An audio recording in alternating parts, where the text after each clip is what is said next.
പുറപ്പാട് 40:1 മുതൽ 38 വരെയുള്ള വാക്യങ്ങൾ. കൂടാര പ്രതിഷ്ഠ. കർത്താവ് മോശയോട് അരുളിച്ചെയ്തു, 1-ാം മാസത്തിന്റെ 1-ാം ദിവസം നീ സമാഗമന കൂടാരം സ്ഥാപിക്കണം. സാക്ഷ്യ പേടകം അതിനുള്ളിൽ പ്രതിഷ്ഠിച്ച് തിരശീല കൊണ്ട് മറയ്ക്കണം. മേശ കൊണ്ടുവന്ന് അതിന്റെ ഉപകരണങ്ങളെല്ലാം അതിന്റെ മേൽ ക്രമപ്പെടുത്തി വെക്കണം. വിളക്കുകാൽ കൊണ്ടുവന്ന് അതിന്റെ മേൽ വിളക്കുകൾ ഉറപ്പിക്കണം. ധൂപാർച്ചനയ്ക്ക് ഉള്ള സ്വർണ്ണപീഠം സാക്ഷ്യപീഠത്തിന്റെ മുന്നിൽ സ്ഥാപിക്കുകയും കൂടാര വാതിലിന് യവനിക ഇടുകയും വേണം. സമാഗമ കൂടാരത്തിന്റെ വാതിലിന് മുന്നിൽ നീ ദഹനബലി സ്ഥാപിക്കണം. സമാഗമന കൂടാരത്തിന്റെയും ബലി പീഠത്തിന്റെയും മധ്യേ ക്ലേശപാത്രം വച്ച് അതിൽ വെള്ളം ഒഴിക്കുക. ചുറ്റും അങ്കണം ഒഴുക്കി അങ്കണ കവാടത്തിൽ യവനിക തൂക്കിയിടണം. അതിനുശേഷം അഭിഷേക തൈലം എടുത്ത് കൂടാരം അതിലുള്ള സകലതും അഭിഷേകിപ്പിക്കുക. അങ്ങനെ കൂടാരം അതിലുള്ള ഉപകരണങ്ങളും ശുദ്ധീകരിക്കുക.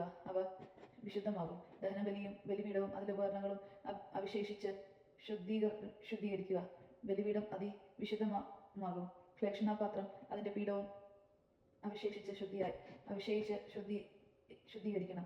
അനന്തരം അഹരോനെയും അവന്റെ പുത്രന്മാരെയും സമാഗമന കൂടാരത്തിൽ വാതിൽക്കൽ കൊണ്ടുവന്ന് വെള്ളം കൊണ്ട് കഴുകണം. അഹരോനെ നീ വിശുദ്ധ വസ്ത്രങ്ങൾ അണിയിക്കുകയും അഭിഷേകിച്ച് ശുദ്ധീകരിക്കുകയും വേണം. അങ്ങനെ അവൻ പുരോഹിത പദവിയിൽ എന്ന് ശുശ്രൂഷിക്കട്ടെ. അവന്റെ പുത്രന്മാരെ കൊണ്ടുവന്ന് അങ്കികൾ അണിയിക്കണം. അവരുടെ പിതാവിനെ അഭിഷേകിച്ചതുപോലെ അവരെ അഭിഷേകിക്കണം.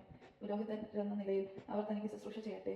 ആരും ഈ അഭിഷേകം അവരുടെ തലമുറകളിലേക്ക് നിലനിൽക്കുന്ന നിത്യാപുരാതത്തിന് ഭാഗഭാഗുകളാകും. മോശ അപ്രകാരം പ്രവർത്തിച്ചു. കർത്താവ് തന്നോട് കൽപ്പിച്ചതെല്ലാം അനുഷ്ഠിച്ചു. 2 വർഷം 1-ാം മാസം 3-ാം ദിവസം കൂടാരം സ്ഥാപിക്കപ്പെട്ടു. മോശ കൂടാരം ഉയർത്തി അതിന്റെ കൂടങ്ങൾ ഉറപ്പിച്ചു, പലകൾ പിടിപ്പിച്ചു, അഴികൾ നിർത്തി, തൂണുകൾ നാട്ടി. കർത്താവ് കൽപ്പിച്ചതുപോലെ മോശ കൂടാരത്തിന്റെ വിധാനം ഒരുക്കി, വരികൾ നിർത്തി. അവ ഉടമ്പടി പത്രിക എടുത്ത് പേടകത്തിൽ വെച്ച് തണ്ടുകൾ പേടകത്തിനെ ഘടിപ്പിച്ചു. പേടകത്തിന് മീതെ കൃപാസനം സ്ഥാപിക്കുകയും ചെയ്തു. കർത്താവ് കൽപ്പിച്ചതുപോലെ മോശ സാക്ഷി പേടകം കൂടാരത്തിലേക്ക് കൊണ്ടുവന്നു. അത് തിരശീല കൊണ്ട് മറച്ചു. അവൻ സമാഗമന കൂടാരത്തിൽ ശ്രീകോവിലിന്റെ വടക്കുവശത്തായി യവനികയ്ക്ക് വെള്ളിയിൽ മേശ സ്ഥാപിച്ചു. അതിന്റെ മേൽ കർത്താവ് കൽപ്പിച്ചതുപോലെ അവന്റെ മുൻപിൽ ക്രമപ്രകാരം അപ്പവും വെച്ചു. സമാഗമന കൂടാരത്തിൽ മോശയ്ക്കെതിരായി ശ്രീകോവിലിന്റെ തെക്കുവശത്ത് വിളക്കുകാൽ സ്ഥാപിച്ചു. കർത്താവ് കൽപ്പിച്ചതുപോലെ മോശ കർത്താവിന്റെ മുൻപിൽ വിളക്കുകൾ വെച്ചു. സമാഗമന കൂടാരത്തിൽ തിരശീലയുടെ മുൻപിൽ ധൂപാർച്ചനയ്ക്കുള്ള സ്വർണ്ണപീഠം സ്ഥാപിച്ചു. കർത്താവ് കൽപ്പിച്ചതുപോലെ മോശ അതിന്റെ പരിമള ദ്രവ്യങ്ങൾ പുകച്ചു. കൂടാരത്തിന്റെ വാതിൽക്കൽ തിരശീല തൂക്കിയിട്ട് കർത്താവ് കൽപ്പിച്ചതുപോലെ സമാഗമന കൂടാരത്തിന്റെ വാതിൽക്കൽ ദഹനബലിയും പീഠവും സ്ഥാപിക്കുകയും അതിന്റെ മേൽ ധാന്യബലിയും അർപ്പിക്കുകയും ചെയ്തു.